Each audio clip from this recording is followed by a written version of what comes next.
अब सब लोग अपनी कमर कस के बैठ जाओ, क्योंकि अब बागेश्वर धाम सीधा पहुंच रहा है ब्रजमंडल। सुखदेव जी महाराज परीक्षित को राम कथा सुनाते हैं। राम कथा के बाद चंद्रवंश के राजाओं की कथा सुनाते हुए 2 श्लोकों में संपूर्ण कृष्ण कथा सुना करके सुखदेव जी मौन हो गए। परीक्षित जी महाराज ने चरणों में प्रणाम किया, बोले भगवान कृष्ण कथा इतनी सूक्ष्म मत सुनाइए। मेरे पांडवों की रक्षा उन्होंने की, मेरी मातृ गर्भ में रक्षा जिस श्री कृष्ण ने की है उनकी कथा कृपा करके मुझे विस्तार से सुनाइए। कथितो वंश विस्तारो भवता सोम सूर्ययो राज्ञां चोभय वंशानां चरितं परमद्भुतम्। आप कृपा करके मुझको विस्तार से सुनाइए। सुखदेव जी महाराज बड़े प्रसन्न हो गए। वाह परीक्षित, 4 दिन से एक ही आसन में बैठे हो, थोड़े उठ जाओ, कुछ खा पी आओ, थोड़ी देर आराम कर लो, फिर कथा सुना देंगे। 4 दिन से बैठे हो तुम, हमारी आपकी तरह कथा थोड़ी हो रही थी 5:30 से 7:30 8। सुखदेव परीक्षित जी की कथा कैसी चल रही थी? 24 घंटे नॉन स्टॉप, 4 दिन से अनवरत चल रही है। सुखदेव जी कहते हैं परीक्षित 4 दिन से तुमने कुछ खाया पिया नहीं है, चलो थोड़ी देर आराम कर लो, कुछ खा लो, फिर मैं सुनाता हूं कृष्ण कथा। परीक्षित जी इतनी अच्छी बात कहते हैं। परीक्षित जी कहते हैं भगवान वास्तविकता में यदि 4 दिन की कथा सुनने के बाद मुझको भूख लगने लग जाए, मेरा उठने का मन होने लग जाए, कुछ जल आदि पान आदि किसी कार्य के लिए मेरा जाने का मन हो जाए, तो ये समझ लीजिए कि मैंने कथा सुनी ही नहीं है अभी। वास्तव में आप इतनी सुंदर अमृत तुल्य कथा सुना रहे हैं, इस बीच में मुझे भोजन पानी निद्रा किसी की भी इच्छा नहीं हो रही है। आप तो बस मुझे कथा सुनाते जाओ, इसी से ही मेरी सारी भरपाई हो रही है। नाथ कृपा करके मुझे कथा सुना। समझ में आई बात? ऐसे होते हैं श्रोता जिनको एक क्षण के लिए भी भगवत कथा से विमुख कर दिया जाए तो महाराज बेचैन हो जाएं। और जब ऐसी स्थिति चित्त में आती है तब कृष्ण कथा प्रारंभ होती है। अन्य किसी वस्तु की इच्छा नहीं है, बस हमको तो कृष्ण रस राम रस पिलाओ। आहा। सुखदेव जी कहते हैं चलो परीक्षित, अब मैं तुमको श्री कृष्ण कथा सुनाता हूं कि वसुदेव गृहे साक्षात् भगवान पुरुष पर जनिष्यते तत्प्रियार्थम सभवन्तु सुरस्त्रियः। भगवान ने आकाशवाणी करते हुए पृथ्वी को बताया कि वसुदेव जी के घर, हे पृथ्वी महारानी तुम चिंता मत करो, तुम बहुत दुखी हो कि बहुत पापी बढ़ गए हैं, चिंता नहीं करो। द्वापर युग में वसुदेव नामक एक क्षत्रिय होंगे, उनके कुल में मेरा अवतार होगा और मैं आकर के तुम्हारे ऊपर जन्म लेने वाले दुष्ट राक्षसों का वध करूंगा। सूरसेन मंडल के राजा हैं सूरसेन, और सूरसेन के पुत्र का नाम है वसुदेव। और मथुरा के राजा उग्रसेन, उग्रसेन के पुत्र का नाम कंस। कंस ने अपनी चाचा की बेटी देवकी का विवाह वसुदेव जी के साथ किया। अपनी बहन को विदा करने के लिए कंस जा रहे थे, तभी आकाशवाणी हो गई, कंस जिस बहन को तुम इतने आनंद के साथ विदा करने जा रहे हो उसी का 8वां गर्भ तुम्हारा काल होगा, उसी का 8वां बालक तुम्हारा वध करेगा। ये बात सुनते ही कंस की आंखें लाल पड़ गईं, तलवार निकाल करके अपनी बहन को मारने लगा। वसुदेव जी ने चरण पकड़ लिए, बोले कि इनको कुछ मत कहो, हम वचन देते हैं जितने बालक जन्म लेंगे हम सब आपको दे देंगे, लेकिन अपनी बहन को मत मारो। वसुदेव जी की बात पर विश्वास करके कंस ने देवकी जी को छोड़ दिया। 6 बालकों की हत्या दुष्ट कंस ने की। 7वें बालक के रूप में हमारे लखनलाल जी ही द्वापर में बड़े भैया बनकर के आए श्री बलराम जी महाराज। देवकी मैया के गर्भ में जैसे ही आए ठाकुर जी को चिंता हो गई, बोले जन्म लेते ही कंस को हमको मारना है, लेकिन ये बलराम जी हमसे पहले पहुंच गए, पहले ही मार देंगे। तब योग माया का आश्रय लेकर के भगवान ने गर्भ को स्थानांतरित करवाया। जो 7वां गर्भ देवकी का था वो स्थानांतरित होकर रोहिणी जी के गर्भ में पहुंच गए और कंस को समाचार मिला कि 7वां बालक गर्भ में ही नष्ट हो गया। अब धीरे धीरे आ रहा है 8वां बालक। कंस ने डबल ताले लगवा दिए, सैनिक बढ़ा दिए, सिक्योरिटी टाइट कर दी, बोले निकल के भागने ना पाए, मेरा शत्रु जन्म लेगा। देवकी मैया अब सुंदर लगने लगी हैं, बड़ी सुंदर लगती हैं। कंस कभी कभी आता है तो देख करके रुक जाता है, देखता रह जाता है देवकी मैया को। भादों का महीना, मंदम मंदम जलधारा, मंदम मंदम जलधारा गिर रही है। सुंदर वायु मंदिराचल पर्वत पर चंदन की लकड़ियों से सुगंधी लेकर के बह रही है। अष्टमी तिथि है, भादों का महीना है, मंदम मंदम जलधार गिर रही है। पूरा विश्व गहरी निद्रा में सोया है। जैसे कभी कभी नींद में बड़ा सुख मिलता है, आज ऐसा सुख सबको मिल रहा है। सब गहरी निद्रा में सोए, सैनिक सोए, दरबान सोए, महाराज कंस सोए, मथुरा के सब वासी सोए, केवल कारागृह में बैठे देवकी और वसुदेव जागे। जैसे ही मध्य रात्रि हुई, मध्य रात्रि होते ही कंस के कारागृह में एक दिव्य ज्योति प्रकट हुई और दिव्य ज्योति प्रकट होते ही देवकी मैया के गर्भ से भगवान श्री कृष्ण का प्रादुर्भाव हुआ। बोल बाल कृष्ण लाल की। सब लोग हाथ जोड़ो, ठाकुर जी के प्राकट्य रूप का दर्शन करो। कैसे हैं ठाकुर जी? तमद्भुतम बालकमंबुजक्षणं चतुर्भुजं शंख गदायुधायुधं श्रीवत्सलक्ष्मं गलसौभकौस्तुभं पीतांबरं सांद्रपयोधसौभगम्। कैसे है ठाकुर जी? बोले ठाकुर जी का पूरा अंग कमल जैसा है, ऊपर से नीचे तक। कमल जैसे नेत्र हैं, कमल जैसे हाथ हैं, कमल जैसे चरण हैं। पीतांबरी पहनी हुई है, गले में ठाकुर जी ने कौस्तुभ मणि पहनी है। 4 भुजाएं हैं, शंख चक्र गदा पद्म चतुर्भुज रूप धारण करके ठाकुर जी मंद मंद मुस्काते भये मैया के गर्भ से प्रकट भये हैं। बोलो बाल कृष्ण लाल की जय। ठाकुर जी का चतुर्भुज रूप देख करके देवकी मैया बोली, देवकी मैया बोली, सब लोग ध्यान से सुनो, अभी हल्ला मत करो, कंस उठ जाएगा नहीं तो। अभी सब सो रहे हैं, सोने दो सबन को।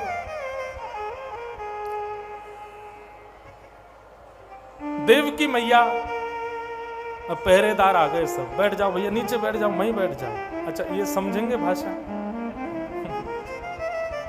बैठ जाओ।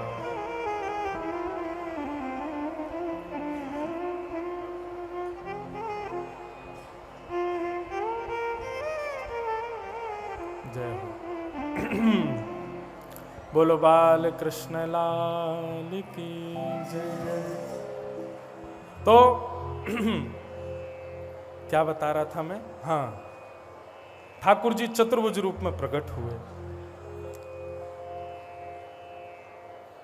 देवकी मैया और वसुदेव जी ने ठाकुर जी की स्तुति गाई और स्तुति गा करके कहा, भगवान आप 4 भुजा धारण करके आए हो, इतना सारा श्रृंगार करके आए हो, ऐसे कोई बालक जन्म लेता है? बालक तो छोटा सा जन्म लेता है, बिना वस्त्रों के आता है, हाथों में शंख चक्र गदा पद्म। ऐसे कोई बालक जन्म ले तो मां देखते ही बेहोश हो जाएगी। ऐसे कौन बालक आता है भगवान? की जय शिशु लीला अति प्रियशीला। नाथ छोटे बन जाओ ना, छोटे से बालक को गोद में लेने में सुख मिलता है। भगवान बोले, मैया हम तो शंख चक्र इसलिए लेके आए हैं, जन्म लेते ही मामा कंस मारने आ जाता है। देवकी मैया बोली, वो बात आपकी अपने पक्ष की है, लेकिन एक मां को तो सुख तब मिलता है ना जब कोई बालक उसके पयोधर का पान करे। मुझे आज तक अपने बालकों को पयोधर पिलाने का सुख नहीं मिला, जन्म लेते ही दुष्ट कंस मार देता था। आप आज पधारे हैं, कृपा करके इतना सुख तो दीजिए कि मैं आपको गोद में लेके पयोधर पिलाऊं। भगवान बोले, पिला दीजिए। बोले, 4 भुजा बालक को गोद में लेने में हमको तो वैसा लग रहा है, छोटे से बालक बनो। हमारे पूज्य श्री मलुकपीठ वाले महाराज जी एक बात कहते हैं महाराज जी कि श्री द्वारिकाधीश जी का दर्शन यदि कभी करें द्वारिका में, वो ठाकुर जी का वही रूप है जो ठाकुर जी के प्राकट्य के समय का। तमद्भुतम बालक अंबुज क्षणम चतुर्भुजम शंख गदार युधायधम। कभी द्वारिकापुरी में द्वारिकाधीश जी को देखें, इतने ही बड़े और ऐसे ही हुए ठाकुर जी जब जन्म हुआ। मैया की बात मान करके लाल जी छोटे से हो गए, मैया की गोद में लेट गए, दुग्ध का पान करके वसुदेव जी को आज्ञा की आप हमको लेकर के गोकुल जाओ।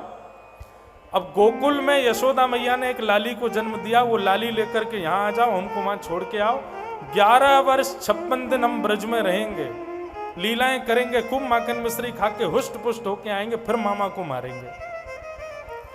वसुदेव जी बोले हाथों में हथकड़ियां, पैरों में बेड़ियां, इतने दरबान सब सोए हैं, कैसे लेके जाएं? ठाकुर जी बोले भक्त इसी भय से मेरी शरण में नहीं आता कि बंधन बहुत है।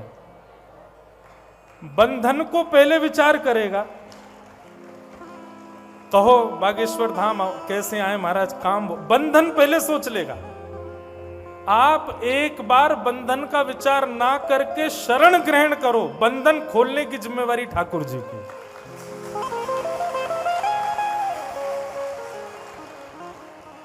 ये बात निश्चित है।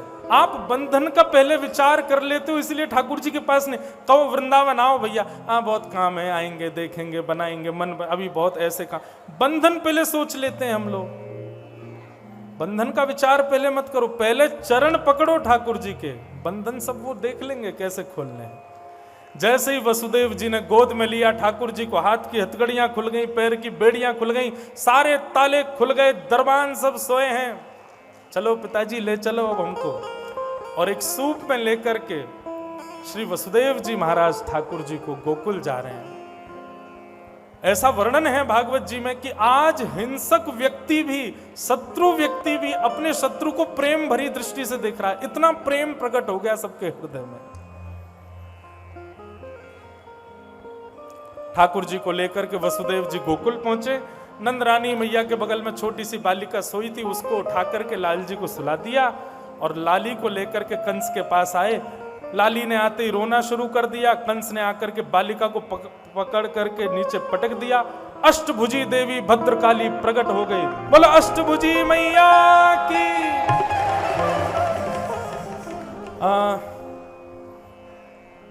मुझे स्थान का नाम विंध्यवासिनी मैया, ये हमारे बाल कृष्ण भगवान की बहन जी हैं। ये वही हैं जो नंदरानी यशोदा के यहां से आई और आकर के कंस ने जिनको पटका। और वहां विंध्याचल पे महाराज जी पर्वत के ऊपर एक स्थान है, वो उन मैया के तो चरण छू के देखें, वहां कंस के हाथ के निशान आज भी हैं।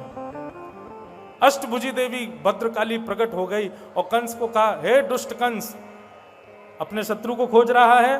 बोले जी, तेरे शत्रु ने तो ब्रजमंडल में जन्म ले लिया। कंस बोला, कहां जन्म लिया ये और बता जाऊं मैया। यत्र त्ववा, लिया ब्रजमंडल में, एड्रेस नहीं बताऊंगी कहां लिया, अब तू ढूंढ कहां लिया। कंस ने राक्षसों की मीटिंग बुलाई, बोले मेरे शत्रु को ढूंढो। अब यहां कंस को मीटिंग करने तो मथुरा में, आप सब मेरे संग चलो गोकुल। अब भैया ब्रजभाषा में कथा होएगी न, ध्यान से सुनियो। 80 वर्ष के है गए नंद बाबा, लेकिन अभी तक लाला नाय भयो।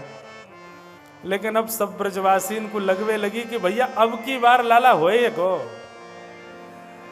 80 वर्ष की नंदरानी यशोदा मैया पौड़ी वही है।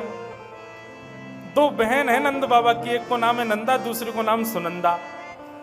नंदा सुनंदा सुवेरे सुवेरे जैसे ही नंदरानी के बगल में पहुंची, नंदरानी यशोदा सोई है और बगल में एक नेक 100 बालक चदरिया ओढ़ो भयो है और भीतर ही भीतर कुल बुलाए रहो है। कुल बुलाना समझते हैं? छोटा सा बालक जब हाथ पैर ऐसे ऊपर नीचे करता आ आ आ आवाज निकालता है मुख से, उसको ब्रज भाषा में कहते हैं कुल बुलाना। वाह वाह, ये नंदा बुआ हैं ये, अभी चदरा उठा के गई हैं। खड़े मत होना देखने के लिए, स्क्रीन में दिख जाएंगे ठाकुर जी। तो नंदा सुनंदा दोनों बुआ पहुंच गए। ठाकुर जी चदरिया ओढ़ के सोए हैं। नंदा सुनंदा बोली, अरे नंदरानी के बालक भयो है, नहीं ये देखो तो सही सखी, लाली है कि लाला। सुनंदा बोली, अरे जो भी हो खुशी मनाओ, लाली हो तो भी कोई दिक्कत थोड़ी, लाला हो तो भी आनंद है। सुनंदा बोली, नहीं नहीं नहीं, एक लाला है जाए, फिर भले ही 7 लाली है जाए, कोई दिक्कत नहीं। नंदा बोली, क्यों, लाला क्यों चाहिए? बोले, अरे नंद बाबा 80 बरस के है गए, 9 लाख गैया, इतने ब्रजवासी इनको संभाल लो, ब्रज की इतनी रखवारी करनो, बेचारे थक जामे, अब लाली तो कोमल हो गए, इतनो कैसे करेगी, एक लाला तो होना चाहिए ना। 21 बार हरिशरणम को जाप करके नंदा सुनंदा ने जैसे ही ठाकुर जी के ऊपर से चदरिया हटाई, चदरिया हटाते ही दोनों नाचन लगी, है गया है गया है गया है गया है गया है गया है गया। एक दूसरे को मुख बंद किया, बोले अभी सबसे पहले ये खबर जाके नंद बाबा को सुनाएंगी। नंद बाबा गौशाला में बैठे हैं, 80 बरस की आयु है नंद बाबा की, और नंद बाबा माला फेर रहे हैं, माला में जप रहे, अबई तो भयो ना है, अबई तो भयो ना है, जाने कब होए वो। नंदा सुनंदा ने जाकर के नंद बाबा घेर लिए और नंद बाबा से बोली, बाबा है क्यों है क्यों है क्यों है क्यों?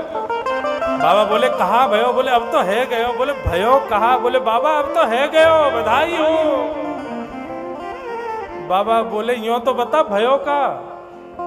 बोले पहले हमें बताओ कहाँ मिलेगा? बोले जो मांगेगी सो देंगे। बोले 9 लखा को हार चाहिए? नंद बाबा बोले देंगे, अब बता कहाँ भयो? नंदा सुनंदा बोली, आपने इतनी ब्रजवासीन की सेवा करी, यमुना मैया की सेवा करी, इतनी गैयान की सेवा करी, इन सबन के फलस्वरूप नंद बाबा आपके घर नीलमणि जैसो लाला भयो है। बोल नंद के लाला की। 80 बरस के बाबा तो जैसी सुनी लाला भयो, 16 बरस के है गए महाराज। छलांग मारी यमुना जी में, बढ़िया सुंदर श्रृंगार कियो, पगड़ी बांधी, पीलो पीलो चंदन लगायो, मूछन में इत्र लगायो, लइयो रे छोरा दर्पण कैसो लग रहा हूं मैं। बोले बाबा बिल्कुल दुल्हा से लग रहे हो आज तो। पूरे ब्रजमंडल में हवा की तरह बात फैल गई कि नंद जी के घर लाला भयो है। या खबर को सुनकर के सब ब्रजवासी नंद भवन पहुंचे। अब सुनो, एक छोटा सा कंपटीशन हो जाए, फिर उसके बाद बधाई गाएंगे। हमारी सब बहनों का जब नंबर आए तब सब बहनें बोलना, और जब भाइयों का आवे तब भाई लोग बोलना। ये कंपटीशन हमारे पिताजी कराते हैं कथाओं में। सारी माताएं महाराज बढ़िया बढ़िया सुंदर श्रृंगार करके नंदरानी के पास पहुंच गई। जैसे ही पता चली लाला भयो, सब बहनों ने जाकर के नंदरानी यशोदा को बधाई दी। धीले मत पड़ियो, जोर से बोलियो सब माताएं, यशोदा मैया बधाई हो। मैयाओं की बधाई सुन के भैया भी सब आ गए, बढ़िया बढ़िया पगड़ी पहन के, पीले पीले वस्त्र पहन करके सब भाई लोग आए और आकर के सब बोले बाबा बधाई हो। कौन जीतो सा लग रहा हो भैया? नहीं, माताएं भी कम तो नहीं है। एक बार दोनों मिलके बोलो बधाई हो, बधाई हो, बधाई हो। आप सबन को खूब खूब बधाई। आज के हमारे नंद बाबा, आज हमारे नंद बाबा श्री बागेश्वर धाम सरकार को बधाई हो। और आज वसुदेव जी के रूप में हमारे मध्य पधारे मुनि जी महाराज को बधाई हो। और सांडिल्य मुनि के रूप में, कुल गुरु के रूप में विराजमान हमारे बद्रीनाथ वाले महाराज जी को बधाई हो। मंच पे विराजमान सब संत वृंदन को लाला के जन्मोत्सव की बधाई हो। ढीले ढीले पड़ गए हो, अब नेक जोर थोड़ा सा नेक जोर लगाइयो। आज नंद जी के लाला भयो है। ये खबर जैसे ही ब्रज के लोगन ने सुनी, सब नाचन लगे, सब गान लगे।